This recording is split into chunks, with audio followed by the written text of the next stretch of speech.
Hello and welcome to episode 2 of 40K Lorecast with me, John Barsotti, and Brad Chester. This guy. Today we will be covering the last of what I would call the prehistory of Warhammer 40K. So the Great Crusade. On the last episode, we covered the Yes. modern mankind from its modern era to right around 30 or 30,000 and a half. And today we're going to spend the same amount of time to talk about 500 years. So in this one, mankind has finally turned themselves around thanks to the Emperor deciding to give a crap. And we're going to start really getting into what I would call the meat of the 40K universe. A lot of the stuff before is, it's prehistory. It's the stuff that GW has written to give us a story and to give us a background Of how we got there. Basically. Yeah. Now we're really into this is the important This part. is the mechanics. Yeah, this is the mechanics. To kind of catch up again, the state of the affairs as we stand today. Warp storms have finally calmed, so out of nowhere. We have travel. Yeah, we can travel. Mars is now Part of the Imperium, it's allied. It's the start of the Imperium. the start of the Imperium. So now mankind has limitless potential for production and engineering. The Emperor has decided that, I'm going to go reclaim that whole galaxy. But there is an unknown force out there that's waiting for them. How unknown is it really, Brad? It's pretty known. Yeah, It's sure. totally. The Emperor is well aware of this. So the first thing we're going to talk about here is something that's going to become one of the more important terms in all of 40K, a gene seed. Where we struggle with today is that mankind, as it expands, humans are soft and weak. They're fine, but they're soft and weak. So you want to make comparatively. comparatively to everything else waiting for them out in the stars, pretty squishy. And the thing is that and we'll do this in other episodes because most of the other races, a lot of the other races we're going to find were engineered, which is why they're significantly better than us, which is why we decided to engineer our own people. Yeah. Take that, old ones. Exactly. But the biggest thing is the Emperor needed an unstoppable army. He effectively said, I've got Titans, I've got machines, I've got spaceships. As soon as I start getting all these planets together, I have a never-ending source of regular guys. But I cannot take the entire galaxy back with just regular guys. So he creates a super soldier that he basically to replace his berserker frothing at the mouth guys that he couldn't take out in public. And he wants his new poster child. He basically wants his Captain Americas. He wants the guys that are functional, that can take back, but he also wants them to be the face of the Imperium. These guys have to be the best of the best. They have to be, this is humanity. When I'm conquering, I'm taking back humanity. I need the guy on the poster. That's what I need. So he goes back to the drawing board. He needs guys that are actual super thinkers also. We downplay this a lot in the Marines.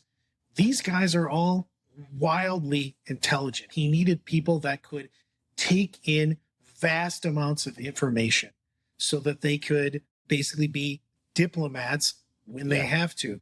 They can immediately assess a situation, a war situation, but also that they can immediately assess a diplomatic situation. If we're going to invade, what do we need to do to get these people? Because again, we're reclaiming the stars. We're not just killing everyone. I can't use the same methods I used on Earth, which was I murdered everyone I saw.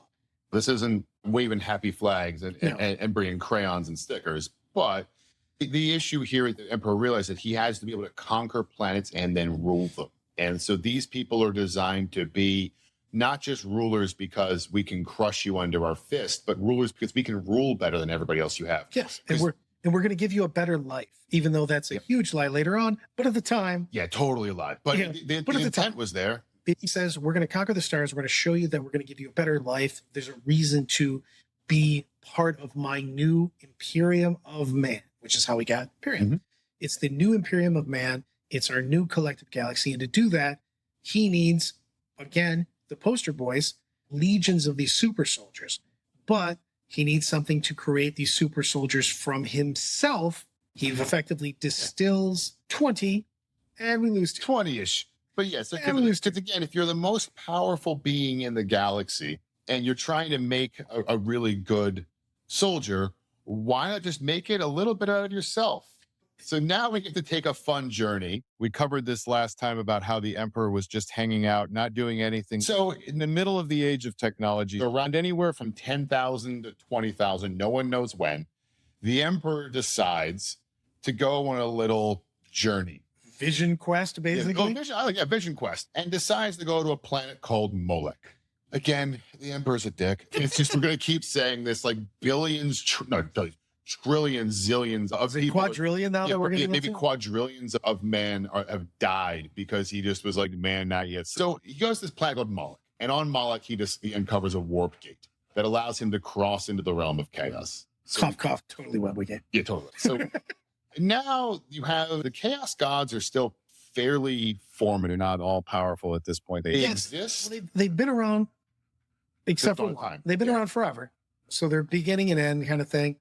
But they're not the gods that we know in the current game. So you have these gods, 3 of them at this point, are sitting in the warp, and this human being walks in. They have a long chat, and he makes a bargain with them. No one knows the details, but we know half of it. And half of the details are the emperor knows now how to create life in his own image. And we know that the chaos gods are now very aware that this is probably going to be a problem. They knew he existed because he basically is a beacon in the warp. Yeah, they've seen him. He literally is. That's a real thing on that. That's why we have the astromonica now. He is a lighthouse in the warp where he walks around. You're just like, oh, that's that guy. He's just always, there he is. And then all of a sudden that guy walked into your living room and was like, oh, hey guys, what's up? I have some questions and I want you to tell me a bunch of stuff. And they're just sitting there going, yeah, all right, whatever. So this is a really important piece, because now all of a sudden the emperor has the ability to create things in his own image. And this is a technology that he uses. He then starts experimenting with this technology a little bit. And the first ones he does, the Thunder Warriors, and whoopsie. Yeah. Turns out you should add a little bit of brain. So what he wanted was the ancient Greek ideal of aesthetics, power, intelligence, philosophical. What he got was Frankenstein's monster? No, because Frankenstein's monster is way more. He was actually a lot cooler and intelligent. Chiller. Yeah, no, he was a little more chill. Like you could reason with him a little bit better. Yeah, that was an oopsie. Yeah. So after the Thunder Warriors, he begins his first attempt, which are the Custodian Guard. Yes and no, because the Custodians, and I know we've got the new Custodians book in 40K, but the lore for a long time was these guys were either before, during, or after. It depends on which book you pick up. But what they are is the perfection of him trying to distill himself into physical form. And the biggest thing about this is we could make only a very limited amount of this because everyone died from doing it. Less than 1 in 1,000 survived. It's just not even 1 in 1,000, but also the Emperor, again, being kind of a dick, he was also just throwing some of these in the garbage. He was just full Sparta throwing them off the cliff. Even the ones that survived, he only really wanted the best of the best of the best at that point in time. He handpicked the custodes because he wanted these basically unachievable. These were, I feel like every custode that happened was an accident, basically. You're like, I can throw this dart down through this building a mile away, catch this gust of wind. Every trick shot video we've ever seen, these guys do it on the first take. Yeah. So that's what they can do. And they are perfect in every way. The problem that Emperor has is they're perfect in every way. They're amazing, but he just can't make enough. In order to conquer a galaxy, you need millions of people. And then just by math, yes, technically he could just sacrifice all of humanity to making these soldiers, but that's what it would have taken. And he needs those for his cannon fodder for the rest of us. Yeah. And someo's got to, someone's got to garrison those worlds. Yeah. And someone's also got to farm the damn fields. Like we learned that lesson. So at this point, the Emperor's a little bit stuck. So he decides to try something new. So he's done the Thunder Warrior thing. They were all psychotic. He's made the Custodes. The ratio isn't good. And he comes to this kind of conclusion that he can't distill soldiers directly from him. It's got to be like a one-off scenario. So So the idea is that I'll make a bunch of things that are like me, and then I'll distill the next group from them. Can we talk about the fact that the Emperor could have done this totally legit anytime? No, not even, I'm saying anytime, but he also, at this point, controls the entirety of the soul system. Everything. He's getting ready. He decides to be a Bond villain. Oh, yeah. Go into his And doing just Dr. Eviling this. super secret project for no reason. No one was checking. He made a super secret project. I guess Chaos was. But outside, already knew but about he was it. doing it anyway. So he decides the problem he's got to make a version of himself. But like any all-powerful being who's got a pretty serious ego, he doesn't want to make it too much like himself. So he decides to break himself up into 20 versions of himself. And each is supposed to, and I will talk about this when we go deep into the Primarchs, he's making 20, and these are going to be, they're all superhuman. They're superhumans among superhumans, but they all have a specific superpower that comes from the Emperor. The Emperor has all of these, by the way. He could have given everybody all 20 of He these. could have made one of them, but decided to make 20. And spread them out. So he gave each one a superpower, like a thing that they were head and shoulders above everybody else doing. And so he imbued them with not only with being perfect, hyper intelligent. And when we talk about hyper intelligent, I'm like, some of these are cough cough Bobby G supercomputers. Like they have a next level ability for everything, knowledge, learning. They can instantly process everything. And this is what he wants his super soldiers to be. But these are the 10th level, the 10th power of everything else. So he makes his sons, his 20 sons. Each one is imbued with a specific power. Each of them is a superhuman among superhumans by themselves. And he does this with a combination of number of things. So obviously this DNA, there's also some non-human DNA in the case of Space Wolves. Psychic powers obviously are very powerful. So the techniques obviously. And he's harnessing psychic powers into him. It's not that he's like sprinkling magic dust into him. He's infusing cells with magic power. Effectively to make himself. So each of them, each Primarch they're similar, but also unique. And I think the goal here was for him is to create a fighting force that, with different combinations could handle anything. And it could be spread out across the galaxy. And each Some person of them are more valuable than others. Well, also, no, but originally they were also supposed to be able to rule huge sections of the galaxy themselves. These Primarchs were supposed to be galactic governors, in addition to being great soldiers, great everything. That's why they had to be learned men. They had to be the best of everything. They had to be able to inspire. That's again why he needed the poster child. These guys need to inspire trillions of people to follow them.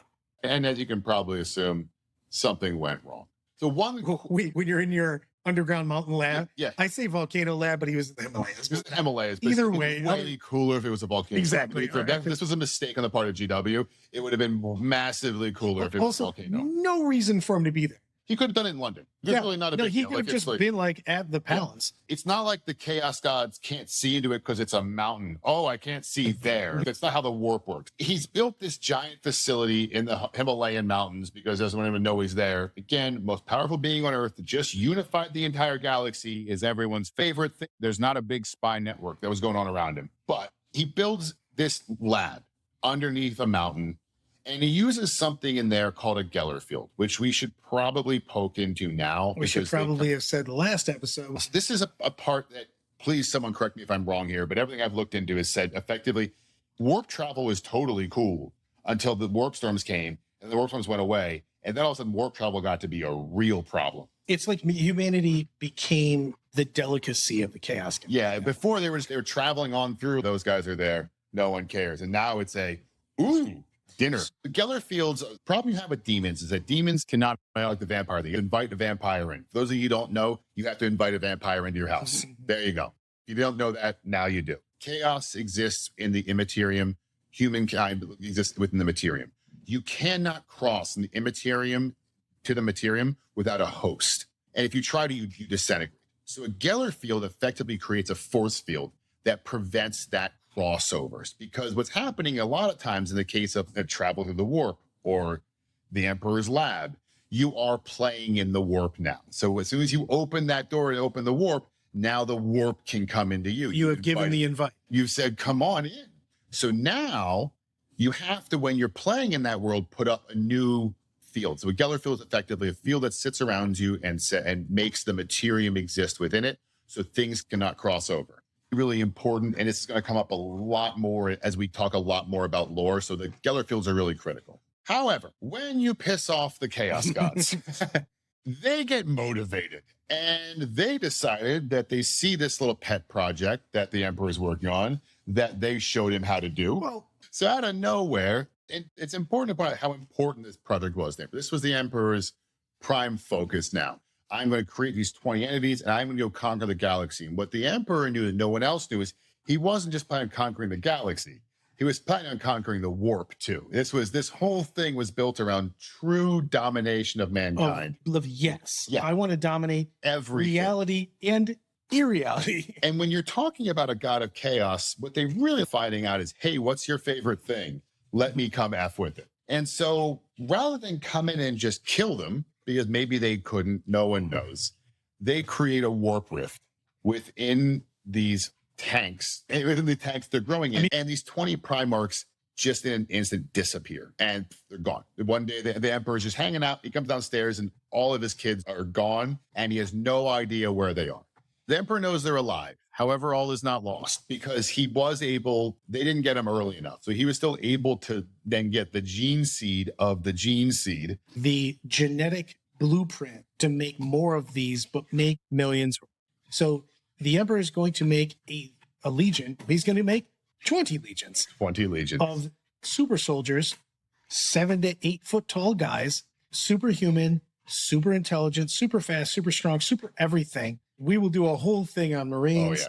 They have extra organs. They spit acid for absolutely no reason, which never comes into play in the game. Yeah, it never comes up. They can spit acid, but we never talk about them spitting acid. But don't worry about it. Got extra lung, extra heart. They've got a little bit extra everything. And they are basically bred to be able to communicate with power armor, a suit of super soldier armor, which gives them more superpowers. And he makes these legions before he actually ever goes and looks for them, to be honest with you.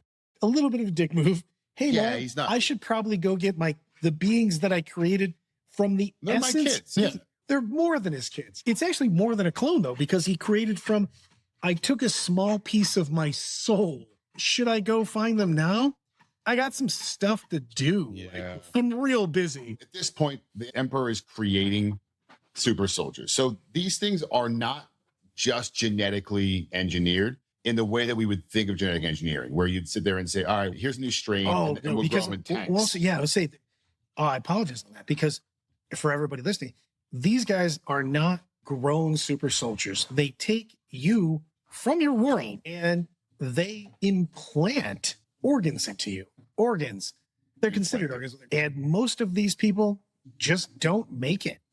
Most. A lot. You're talking like weeding out about half-ish. Some legions are better than others.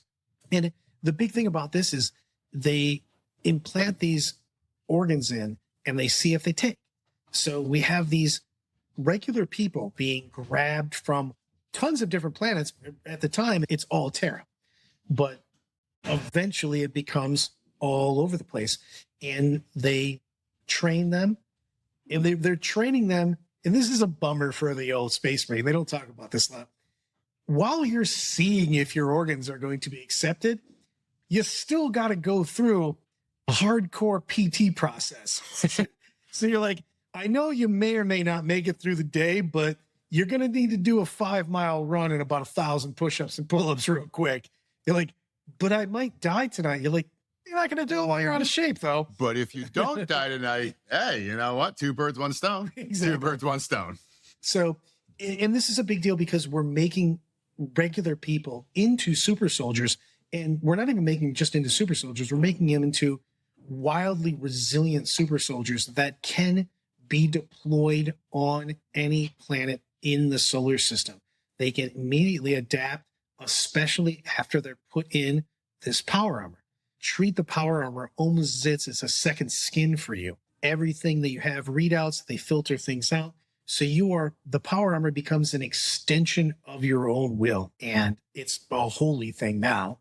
But at the time, it was just awesome tech. Functional technology. And Yep. so now this is the army he's been waiting for. And some kind of fun things about them is that they're immune to exhaustion. They're immune to poison. They can see in the dark. In fact, a lot of basically they clot and heal almost instantly. So if you were to stab them with a knife, they would just giggle, if you can even get through the skin, actually. And so if they get shot and they puncture a lung, it doesn't matter, they have extra lungs. So while the lung heals rather quickly, the other ones function for them. So they really are designed for drop them anywhere and they will win. They're also light years fast, not custodian fast, light years fast, light years strong. There's not much they can't do. They can carry giant weaponry like it's nothing. They can do anything. Well, and the bigger thing is they can take in, which is almost as big as all their physical things, they can take in gigantic dumps of information. You can just give them giant amounts of information about Marshall, about the lay of the land, about who they're going to go, and they just pick all of that up. At this stage, the Emperor has perfection. He's got his army, millions strong super soldiers, and the warp has settled. Mankind, it's ready to expand into the universe. At this stage, we're going to talk about the first thing he does, which is go off to find his kids. So he grabs all these legions. He knows his kids are out there but somewhere. He also, come on now, he goes about it in the world's the laziest least way, efficient way ever. Because he starts his quest. He actually is conquering systems as he goes, and he wants to go get his children. Because again, his children's, and we can argue there's lore of what he's going to do with them in the end. But for now, he wants these guys leading his crusade, governing basically giant swaths of the galaxy. He needs these people to lead his legions because the Emperor, he's got some other stuff he'd rather be doing. Yeah, he's like any solid absentee father. He's got some other task he's interested in. Which is way more important than you are. Yeah.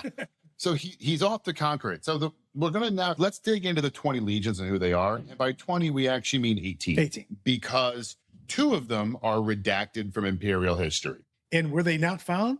We can have some fun with this, but yeah. Did he find them and go, your disappointment? I'm not even mad. I'm just disappointed. Yeah, just literally listed as redacted. Yep. So there's actually only 18. And so we'll get into the order of discovery, but we'll run through them really quickly. And the first one is Horus, who is mediocre important. We might get into something called the Horus heresy later. No foreshadowing, but when your name and the word heresy are put together, never a great thing. You may have a thing, and he's in charge of the Luna Wolves. I think I would sum up as I think you meant to say the Sons of Horus. Sons of Horus, that's true. That was later. First they were the Luna Wolves, and then they became the Sons of Horus. This is I just refer to them as Daddy's favorite. The funny thing about it is, I'm going to touch on the superpower sometimes. Please, yeah. His superpower is charisma. He was supposed to be the face piece of the Imperium, besides the actual living angel, but we'll go into that in a minute. And Horus eventually becomes the War Master. He leads the Imperium, the whole thing, in place of the Emperor while the Emperor goes and does his absentee dad stuff. And eventually we have, I don't know, the game setting thing that happens, but he is amazing in pretty much everything. And we talk about his charisma. It's not just on him. Even his brothers all view him the same. Everyone who interacts with him is not, and when we say this charisma, it's not like a magical, like creepy charisma where he's tricking people into liking him. He is genuinely likable. He is naturally empathetic. He's able to find middle ground within people. So he really was, the truth is he was an amazing leader. So we're not talking about this in a like negative, manipulative sense. This is a true, he's not a con man. He should have been the leader. So the next one, equal on the charisma. Lehman Russ, baby. Lehman Russ. Leader of the Space Wolves, who are space Vikings, space wolf people, slash biker gang. And so for all of Horus's charisma, Lehman, we all do character creation when we play a video game. Some of us view charisma as a useless thing. If you're looking for someone to fight a guy in an alley, Lehman Russ is who you're calling. Cranked up the strength ratio on this dude. The Space Wolves become the Emperor's assassin. Yeah. These are the guys that do not care what bad thing you told them to go do. And by assassin, we don't mean hide in the shadows. And No, sneak out and get your no. assassin. We mean assassin carrying sledgehammer, yelling, "I'm coming to kill you" the entire time. Also, this guy told me to come kill you. It's not like a sneaky contract. Yeah. He's showing like up. Those billboards, man. Like you know what's coming. He sent you 3 emails letting you know that he's on his way. just letting you know. But his Legion is a bunch of bad dudes. Weirdly enough, he's not crazy charismatic, but he's super loved because the Space Wolves lead by example. He eventually leads a bunch of mini Leman Russes because they rule by old Viking code of personality. They have bands that get together, and they're all led by these larger than life personas. It's a bunch of Beowulfs, a bunch of ridiculous, powerful guys, and you only get the lead as long as you're a ridiculous, powerful guy. And I think you made a great point there. When we talk about Horus's charisma is unique because it crossed over amongst the other. No matter what you held dear, he could relate to that. Within the individual Primarchs and their legions, the Primarch had impeccable charisma within them. Every Space Wolf would gladly give their life for Leman Russ. They love him, and not because he's their leader. They genuinely love him at a level that's... They wanted to embody what he was doing. Well, he was not and every legion was like this, though. It wasn't just Space. True. Every legion has this. They were also genetically made to do that a little bit, but like also I have a DNA imperative to love you implicitly. You know. But anyway, so that's that. The next one is the Third Legion, who are, of course, redacted. We don't know what happened. We just know that they're not there. And the fun part about a redacted legion is, remember when we talked about earlier how the Emperor made all the legions back on Earth, then went to the sky to find them? That means he made hundreds of thousands of Third Legion Space Marines, gave them power armor, painted it, did a whole thing, logistics. Gave them their own paint scheme. Yeah, their own paint scheme, gave them their own ships, and then their own servants who came with them, and they're all gone. And I don't think correct me if I'm wrong, but I don't think it was they crashed. This was not an oopsie. This was nope. We go into number 4, Ferrus Manus, the Iron Hands. Great Legion is Legion's legit. However, they are one of the first legions, I think they actually are the first legion, to start embracing cybernetics. And when I say start embracing cybernetics, I don't mean thumb here or there. I mean not, hey, I lost a hand in battle, let me get a replacement. It's no, I took my hand off to get a better hand. Right. So they have a widespread acceptance of vast parts of you cybernetically augmented. And this is important for the 40K universe because, again, to bring back, AI is a real fear here. So there's a very interesting balancing act occurs in the 30 or 40,000 K universe of augmenting themselves with machinery, but that fine line between that and allowing machinery to become self-aware. So at a certain point, the question is, if there's a human brain in a robot, is it the same as a robot with a brain? And this is a challenge with them. Or a spirit. So 5th Legion is a very fun character, Fulgrim. His Legion, by the way, is the Emperor's Children. He's also a supermodel of a Primarch. Yeah, this is where we turned up the looks. You know, when we all do character creation, Emperor spent some time on this one. Not only does he have the looks, he has actual psychically empowered beauty. He actually pauses other warriors because he's so pretty. Yeah. He looks like a Norwegian heavy metal singer. He is driven by, he turned the vanity up to 11 million. Oh, yeah. So he needs to be acknowledged that he is awesome. Yeah. And he is completely out of his mind. Move the 6th Legion, which is Vulcan. Okay. This is, I gotta spend some time. Salamander. I knew where we were going. Salamanders. Yep. One, these guys are black, and I'm not talking black guy. I'm not talking black. I'm talking obsidian black, nighttime black. They come from a planet of volcanoes. Vulcan, by the way, tallest of the Primarchs. He also is everything that Ferrus Manus wanted to be at the Forge. He is a legendary Forge master. And that actually is his superpower. He actually can make sci-fi artifacts.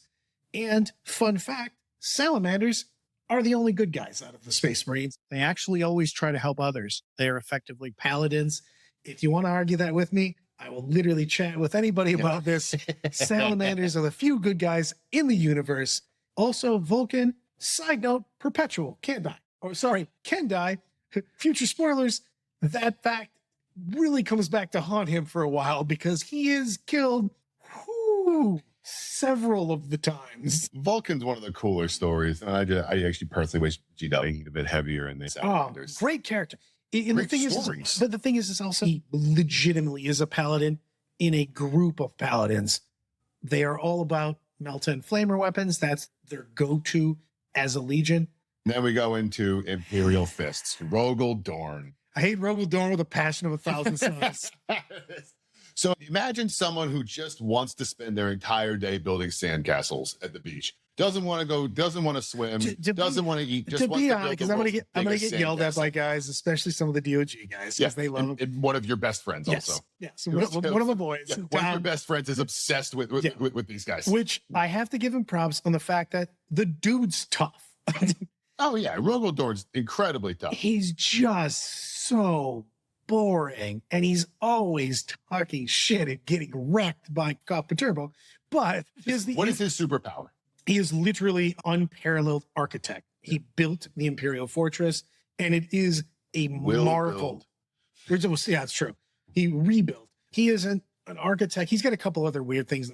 Everybody's got an extra thing that you can argue about. We'll do some piece of yeah, but his biggest thing is that he is architect like non-parallel. It's just fortifications are his thing.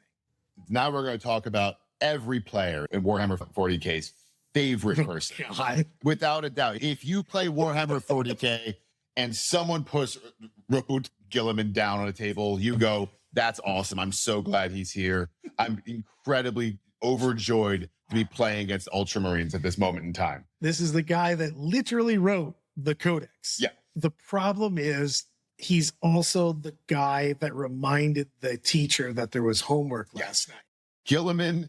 Guilliman, to me, I find very funny. Again, I'm going to use a WWF reference here of Roman Reigns, where Guilliman was written to be this incredibly positive figure by GW that everyone should look up to. And then everyone went, nah, this guy sucks, boo. You're a dork. And so it's this weird thing where everything you read about Guilliman, you're like, oh, that's a pretty good guy. He's strategic. He really cares. He's thorough. He's probably also thoughtful, caring, self-sacrificing. And I'm just telling you, have a no casual one gives a conversation with a 40K player about Guilliman, and everyone hates him. So it's just very funny. His superpower is a boring superpower, though. Yeah, that's true. He's a superpower. He's literally the world's best bureaucrat. He can compile data. But the thing is that he should be more popular, but he's literally in charge of all the paperwork in the galaxy. Yeah, he's in charge of logistics. Did you file your TPS report? Yes. This is the guy asking you about your TPS report. Yeah. But also, he's amazing at TPS reports. Oh, yeah. He's also going to grade you against his own TPS report, and you're not going to win. So now we go to the 9th Legion. Magnus. Did nothing wrong. Magnus the Red is the psyker of the bunch. The open psyker of the bunch. No, actually not psyker. No, there was someone that we'll go into. There's two more. Yeah. No. Space Jesus are both psychic. He is the only sorcerer. There we go. He is an actual active magic user, and he has a connection and an ability to manipulate the warp, which he's kept telling by his dad not to do. And because the Emperor is a dick, he's never told why. Yeah. He's like, Dad, I can use these things at will. They all come naturally to me. Don't do it. But literally, I can just make things. I could make the world, the universe, a better place. But stop doing that. Why? Okay. Because I said, okay, cool. Can you want to give me any reason at all? Just a mediocre reason? Nah. There's nothing bad's going to happen from that. Nothing bad's going to happen, but just don't use it. To get into him, it would be a lot of getting into him. Yeah. We'll get into that when we get into Horus Heresy and whatnot. So now we'll move on to another one. Sanguinius. So it's going to be a love-hate because I'm on hate. But he's necessary for it. He's Space Jesus. True. He is literally the martyr. Yep. He is the perfect at everything. Sanguinius leads the Blood Angels become later after he gets he's Space Jesus. He is perfect at everything. He is literally a giant angel. And when I say angel, angel wings. He has wings. Yes. Angel, not like busted up wings. Yeah. He has wings. He is literally. I don't know what they're for because they Yeah, also have jetpacks, but he's got wings. Whatever. Exactly. And he also kind of flies by cycle. But They don't actually flap. but they look cool when he stretches them out. He is the ultimate Mary Sue. He is perfect at everything. He is humble. His legion loves him because he shows up and says, look, I hope that I'm worthy, blah, blah. His books are actually really good. He is such a ridiculously OP character, which is the why you don't like him, because he's so OP as an anime hero. Then we move on to the 11th Legion, which is Lionel Johnson. Whoops. You're going to learn, actually, I don't like most of the Primarchs. You're going to hear me going to a lot of these. I now love everything about the Lion. Midlife crisis Lion. Love everything about him. Yeah. In the beginning, Lion is dour. He's grim. He's supposed to be an old, even more, he's not even a Knights of Charlemagne. He's an old school vow, almost like he's Arthurian Knights. Yeah. But with less fun. Yeah, that's the thing about him. It's just a grouch. He's just so serious. Like when your legion's power in the game is called Grim Resolve. They were a fantastically successful chapter. I think one of the largest chapters, if I'm not mistaken. He's a fantastic leader. He's just a bummer because he's a knight from the Dark Ages is what they based him. He took his vows. That's all that matters, is that we do what the Emperor tells us to do, period. We do our crusade. We're wildly successful in the crusade, but also you don't ask questions. You took your vow. That might also come back to bite him later. We'll talk about that. Nothing could go bad there. Then we move on to the 12th Legion, which is Petarabo. No foreshadowing here. We've got a guy that's the ultimate siege warfare. Weirdly enough, his least favorite brother is the guy that fortifies things. Like any good family, you got two brothers, and their purpose in this world seems to be to just annoy each other. And that's what it is. One of them builds a sandcastle, and the other one comes and kicks the wall of the sandcastle. Screw you on this. I'm telling this one. Go. Because it's my favorite story. Because I don't think Perturabo ever went to chaos. I just think he went to whatever side Rodorn wasn't on. Yeah, that's actually probably accurate. Did Rodorn go to chaos, or did he stay with the Empyrean? Went to the Empyrean, I'm in chaos. I'm in chaos now. He's like, we were just joking. He actually did. Okay, I'm going to the other side. I don't care. I don't care. I just need to go. Yeah, whatever side says I get to fight him is what I'm whatever doing. my brother is, I'm not on that team. Yeah. That's my entire purpose. So yeah. Iron Warriors, just long story short, they're really good at breaking through a wall. Yeah. That's about it. Really good at it. Depending on what edition, too. Oh, yeah. Incredible. Some editions, And then we go to actually Mortarion. Now, Mortarion, I find is fun. Mortarion. Great model, though. Oh, one of the best models. Just everything about Mortarion can be really fun. Now, this guy, people love and hate him. Now, the biggest thing about Mortarion is he was dealt. Those people. He was also dealt a shitty hand. Yeah. That's the thing. If you hate Mortarion, you are wrong. Now, all of these, we didn't talk about this enough. All of the 20 Primarchs got shipped by chaos to different worlds. The Emperor finds them in different states of time from them. So like a lot of these he doesn't find any of them until they're at least adults. Yep. So they had to live their lives on these planets. Some of them took over the whole planet. Some of them did not. Actually, all of them took over their planet except for 2 or maybe 3. So plus the redacted. Yeah. Well, yeah. Well, maybe they did actually. But we did not. I apologize to everybody for this. We did not do a good enough job of that. These guys have just lived their adult lives, basically. They grew up on these planets. Mortarion's planet. Yeah, I think he got the worst hand. I think of all of them. Because he lived on the poison planet? Of the 18 we know of. I think he got the poison planet. That wasn't just the poison planet. It was the poison planet. The necromancers. The necromancers who just took joy in poisoning the planet. Because they also lived in mountains that were worse poison than down low. And so the Mortarion is really a cool character because his whole thing is he's just tough. Well, he just ground out. Yeah, his win was he lost so many battles, but he just ground them down eventually and went, I'm just going to keep doing this. Yeah, he basically was the inverse of a Pyrrhic victory every single time. Yeah. Where just like, oh, you're gonna try and beat me? Cool. All of you are gonna die in the process. And when that's over, I'm still gonna win. So now we're going to get into some of the what I would call lamer Primarchs. Lorgar first. Sorry, I was gonna. Yeah. I'm sorry. I accidentally was gonna skip him because in my hatred of Rogel Dorn, I never acknowledged the fact that Lorgar of the Word Bearers exists. So Lorgar was always telling everybody how the Emperor was a god and you should worship him, even though the Emperor was standing next to him going, I will literally punch you in the face. And he eventually got mad and he caused the entire downfall of the Imperium. So then we move on to another kind of random one. How do you pronounce this? Chikate Khan. Chikate. Yeah, so it's a Khan. So when GW had to write a Primarch, it's Genghis Khan. That's what they did. They decided to go with Genghis Khan, but on a bicycle. No, they're not a biker game. They are literally Genghis Khan. Genghis Khan. Yeah. They are Genghis Khan. They are a Mongolian horde, and they are and to give them props on it, they are wildly the best people on any sort. If they're mounted on anything, it doesn't matter what futuristic version of it is. They are the best at it. Like one of those horses on a stick, the horse heads on a stick. Doesn't matter. They'd still be amazing. It'd still be incredibly fast. It'd be the best you've ever seen of that. And the thing is, that's their shtick. They can basically use both hands, both feet, and drive with their knee and maybe their nose. They're super good at anything. None of you can see the death staring at me, Brad, right now. This is incredibly lame, and let's move on. Yeah.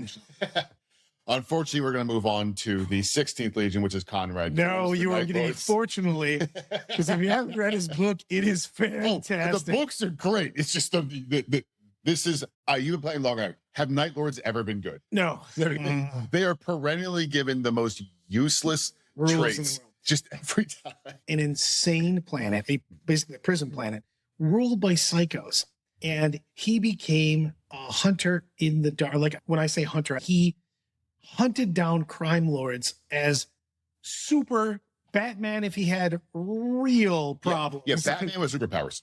Batman with superpowers, also with a lot of mental health issues. Because he hears voices. He also sees the future. Conrad Cruz gets his own legion, which he populates with murderers from a prison. Conrad Cruz, also read his book. He has a fantastic book where he's caught and basically escapes and does Alien in 40K. And he is full crazy. He is, wow. Yeah, this like, guy's got it would be way cooler if the 9-foot tall guy with superpowers wasn't completely off the deep end. Well, then we go into the 17th Legion. So this is going to be... It's the Red Angel. And Angron's actually a really cool story because he's actually tragic. This is actually one of the better writings I think GW did. Maybe actually he might be. I think he's actually the best written Primarch because it is someone who's born of compassion, born of normalcy. Well, his superpower is literally he is the empath of the Primarchs. Yep. He feels everything. He knows other people. He can immediately understand. And unfortunately, he gets down on the gladiator planet and he's tortured into insanity. Yep. And he's literally put nails into his cerebral cortex, which make it so he is full of rage all the time and has no empathy.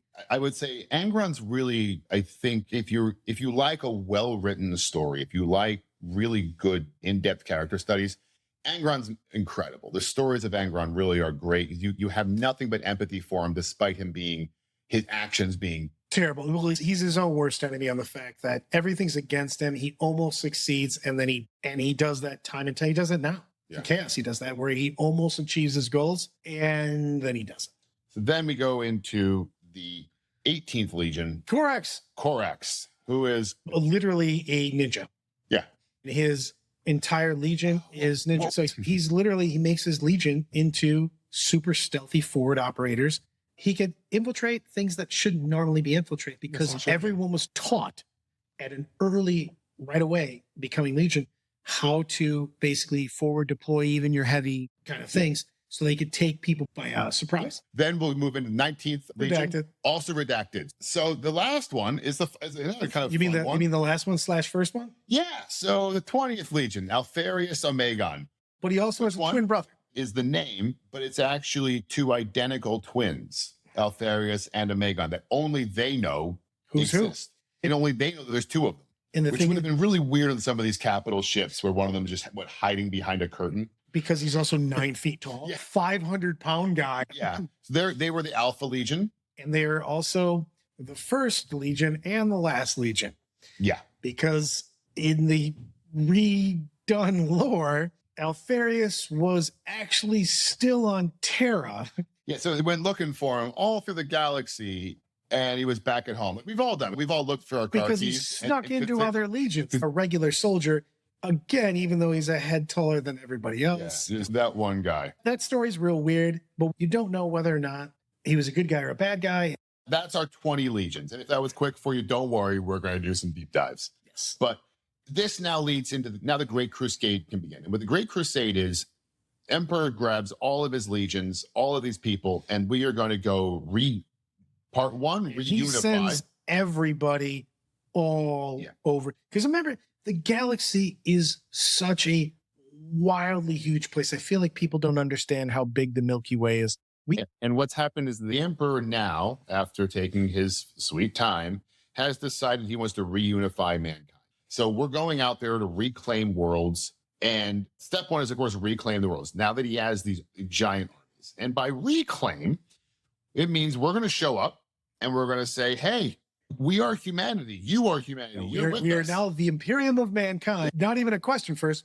You are part of the Imperium of mankind. How would you like to go about this? Step one is us informing you're part of it. Step two is your choice of response. Yep. You can disagree with that, at which point you're going to get introduced to the Space Marines. And so remember, while the technology may exist at some of these, Brad mentioned really well before, that some of these solar systems actually were self-sufficient during the Dark Age of technology. They actually have all the STC drives. They are walking around with incredible levels of technology, but they don't have Space Marines. And they also don't have the sheer numbers because, and we didn't do a good enough job, we just talked about it. We sent these legions of Space Marines. Oh yeah, their accompanying host is billions of regular dudes with tanks. We basically sent the Navy, the Air Force, and the Army. And also, we have the numbers on everyone. So not only do we have super soldiers that are better than everybody else's, but also if you want to get into a long, drawn-out war, well, we'll just go ahead and bomb you until you just die. Yeah. We're going to show up and we're taking this world. Yeah. So and also we'll just keep doing this forever. We will throw an endless supply of bodies if we need to. They're going to be brought into what they refer to as imperial compliance.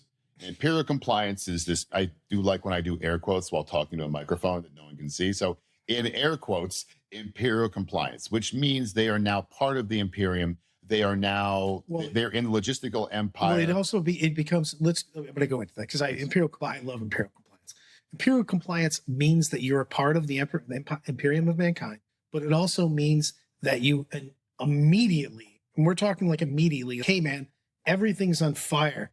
And you immediately get assigned a just array of bureaucrats that inform you what you now have to tally to the Imperium because you are now part of the Imperium of mankind, and we will expect this immediately. So you should put up grain or hubcaps you are going to produce. I know we set all your stuff on fire, but you should put those fires out because there's a guy showing up tomorrow with a truck. With a truck. The truck's pulling into the loading bay tomorrow. You better fill the damn truck. Yeah, figure it out. One important foreshadow at this point is that the Emperor makes sure that any world he arrives at, if they are religious, he removes that religion. All of it. Anyone. I mean, he doesn't just he doesn't remove it. It is banned, and anyone who would worship is dead. Dead, and he also sets all of those buildings on fire. He cleanses all of them by fire. And his war on religion is very both important from a foreshadow and insanely ironic from a foreshadow. He actually has his idea is terrible and good at the same time.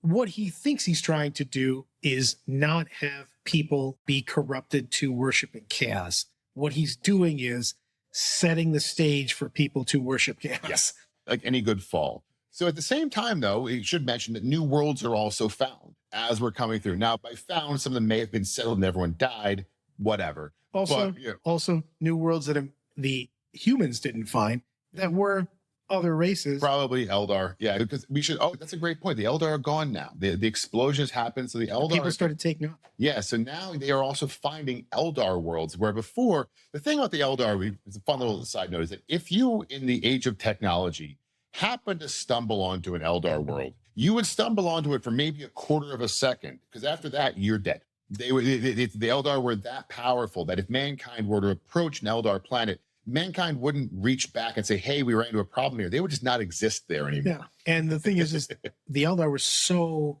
far away at the time that they didn't consider, even though this our galaxy spanning empire, they didn't care. They were so vain, so sure of their superiority. They just didn't care. Another thing that was coming up that's interesting here is the existence of what they call abhumans. And abhumans is a really nice word for mutants. What's going on is thousands of years with lots of radiation, lots of other things, toxins, all this stuff. Worlds where other races are that we didn't bother to know what's going on. We got absorbed by, This is one of those more interesting ones because effectively it went the way you'd think it would go. Are they really useful? Then we'll call them the other part of the human empire. Are they not really useful? Heretics, burn them, kill them off. Which then, of course, led to the first kind of real mention in the history of Xenos. So we're talking about now true alien species, not a mutant, a true alien species. And so this all kind of culminates at the end of the Great Crusade, which is the battle for Ullanor, which I love because 100,000 of his space marines, 8 million Imperial guards, hundreds of Titans, and by Titans are walking cities. Robots of cities. So over 600 starships to attack one planet full of orcs. I just love everything about it. Yeah. By the way, I want you guys to know that John has in all capitals put, don't worry, Orc fans, they came back later. And Orc is never beaten with about 14 exclamation points. Because orcs are never beaten. So they waged this giant war on one planet to fight the orcs. They technically win. And at the end of this is probably is what sets up the next big shift. The Emperor says he hands the reins of the entire military to Horus. He loves Horus. Horus is his favorite son. Everything's going to Horus. And everyone, by the way, was cool with this. This is, again, not one of the like a normal thing where a father says, this is my favorite kid. And the rest of the kids go, what the hell, Dad? Everybody went, yeah, we already knew that. Yeah, we all love him too. This is awesome. Yeah, make him in charge. Definitely don't do, Conrad Cruz. like we're all the team, not Conrad. As he's peeling the skin off people, you're like, oh, man, please stop. Not here. You're so weird, dude. just no one likes you. Just come on. You're doing that in public. So now Horus is now the war master. He is the head of Imperium's might. And the Emperor just says, hey, I got a thing I got to do.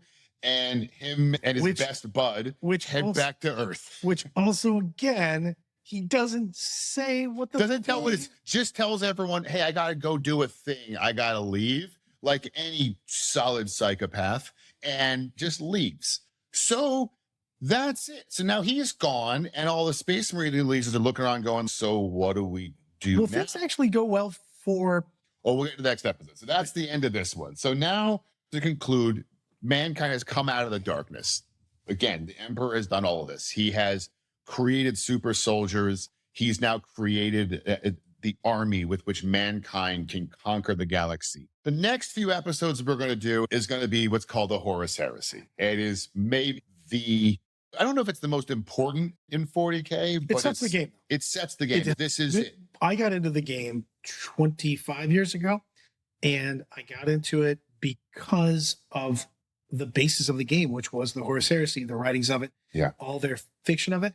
Great stories, everyone. Fantastic. We give them shit sometimes, but it's some really great worldsmanship. This is one of the best stories in sci-fi, as far as I'm concerned. We're now about to get into the real meat and potatoes of Warhammer 40K. These first episodes were designed to give everyone a background. Someone who's newer to the game is able to come in and say, oh, okay, that's what's going on. The next bits we're going to get into, we're going to do very deep dives. Please, thank you for listening.